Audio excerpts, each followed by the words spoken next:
សម្រាប់វីដេអូដំបូងដែលខ្ញុំបានបង្កើតហើយខ្ញុំបានផុសលើ social media ហ្មងគឺវីដេអូដែលលក្ខណៈថតលេងជាមួយនឹងមិត្តភក្តិខ្ញុំសម្រាប់មេរៀនធំក្នុងការផលិតមាតិការបស់ខ្ញុំគឺខ្ញុំលះបង់លទ្ធភាពខ្មែរអៀនដែរដោយសារតែភាគច្រើនយើងធ្លាប់តែថតលេងនៅជុំមិត្តភក្តិយើងអញ្ចឹងតែរបៀបយើងផុសនៅលើ social media អញ្ចឹង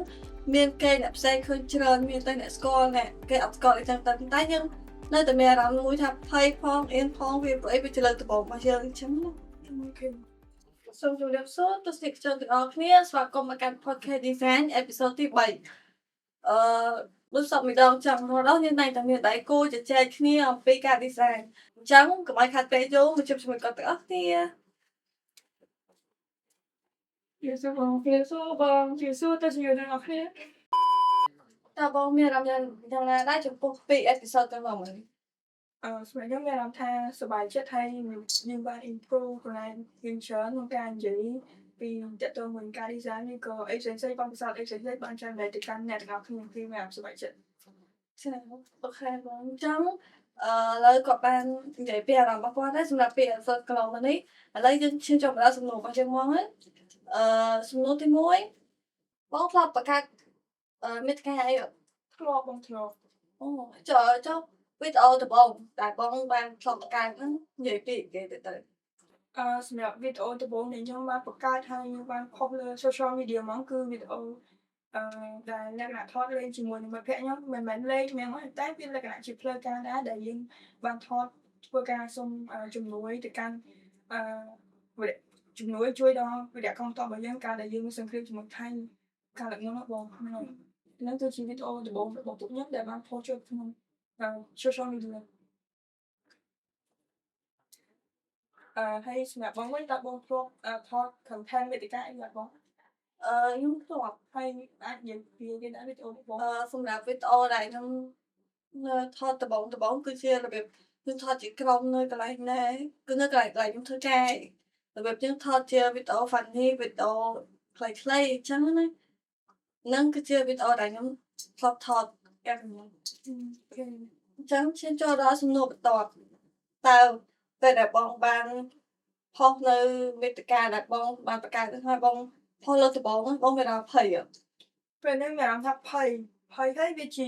experience ថ្មីមួយសម្រាប់ខ្លួនឯងហើយក៏មិត្តភក្តិខ្ញុំដែរតែពេលហ្នឹងយើងថតដំបូងហើយមានលក្ខណៈជាបែបនយោបាយទៅចឹងមានអារម្មណ៍ថាខ្ញុំភ័យដែរខ្លាចផុសទៅមានអ្នកមតិអវិជ្ជមានអីផ្សេងចូលមកអញ្ចឹងណាហើយណាមួយពួកយើងក៏នៅក្មេងខ្ចីយើងវាអាចនឹងភ័យខ្លាចពីកាន់ច្រើនព្រោះយើងអត់សូវមានបទពិសោធន៍ពីខាងថតហ្នឹងទេអញ្ចឹងអារម្មណ៍ភ័យគឺភ័យប៉ុន្តែយើងព្យាយាមធ្វើហើយយើងជំនះធ្វើដោយសារតែធ្វើដើម្បីជាតិហ្នឹងឯងបង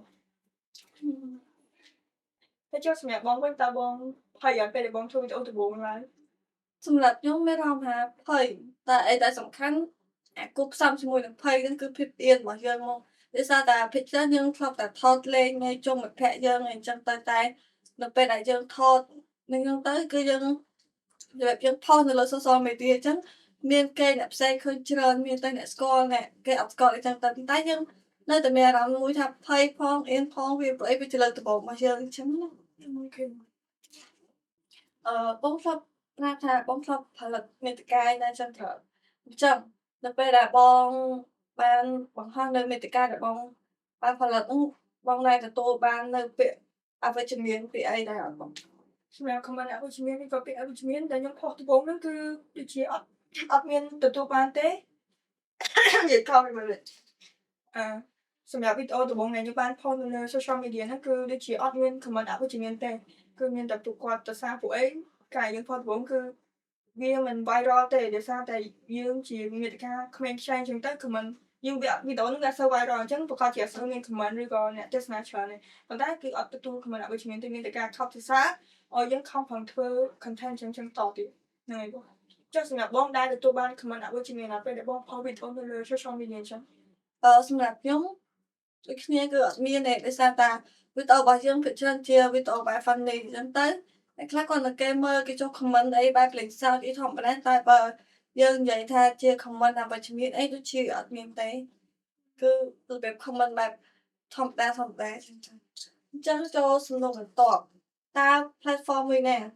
ដែលបងចូលចិត្តជាងគេ សម្រាប់ខ្ញុំផ្ទាល់ platform គឺវាមានច្រើនមែនទែននៅលើ social media ហើយដែលខ្ញុំចូលចិត្តគេគឺ platform Facebook ហើយនិង TikTok ហើយ Instagram ខ្ញុំភាគច្រើនខ្ញុំលេងនៅលើ Instagram ច្រើនហើយ Facebook ខ្ញុំចូលចិត្តហ្នឹងដោយសារតែ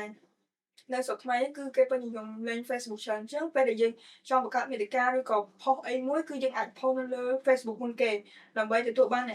ការគាំទ្រច្រើនដោយសារតែនៅខ្មែរហ្នឹងគឺអ្នកលេង Facebook ច្រើនជាង platform ផ្សេងៗដូចជា TikTok អីក៏មានអ្នកលេងច្រើនដែរអញ្ចឹងពេលដែលចង់បង្កើតមាតិកាអីមួយគឺគួរតែ start ពី TikTok ហើយនិង Facebook សិនខ្ញុំគិតថាពីរហ្នឹងល្អ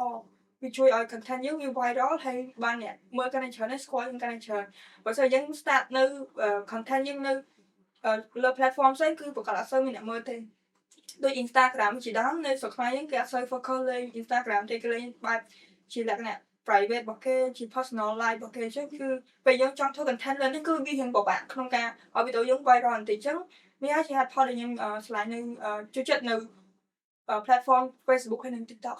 Instagram ក៏ចូលចិត្តដូចគ្នាសម្រាប់ការលេងកម្សាន្តនៃខ្លួនឯងចុះសម្រាប់បងវិញ សម្រាប់ខ្ញុំ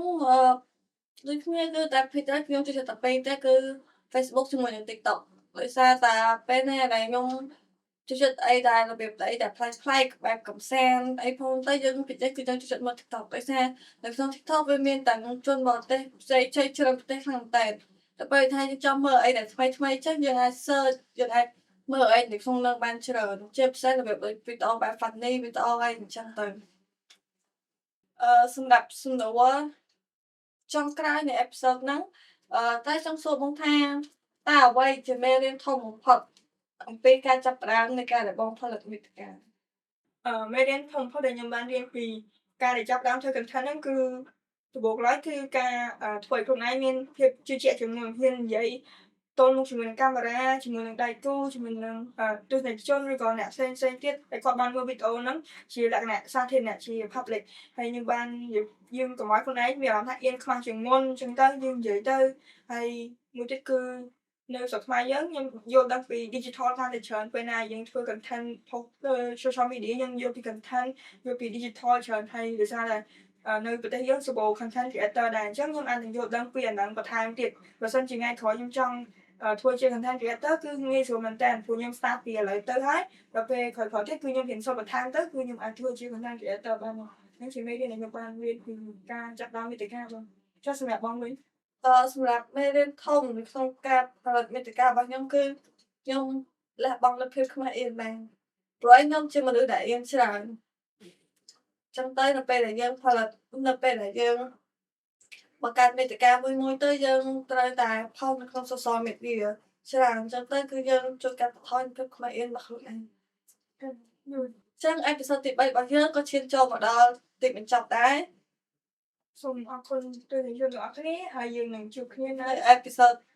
បន្តទៀតអរគុណច្រើន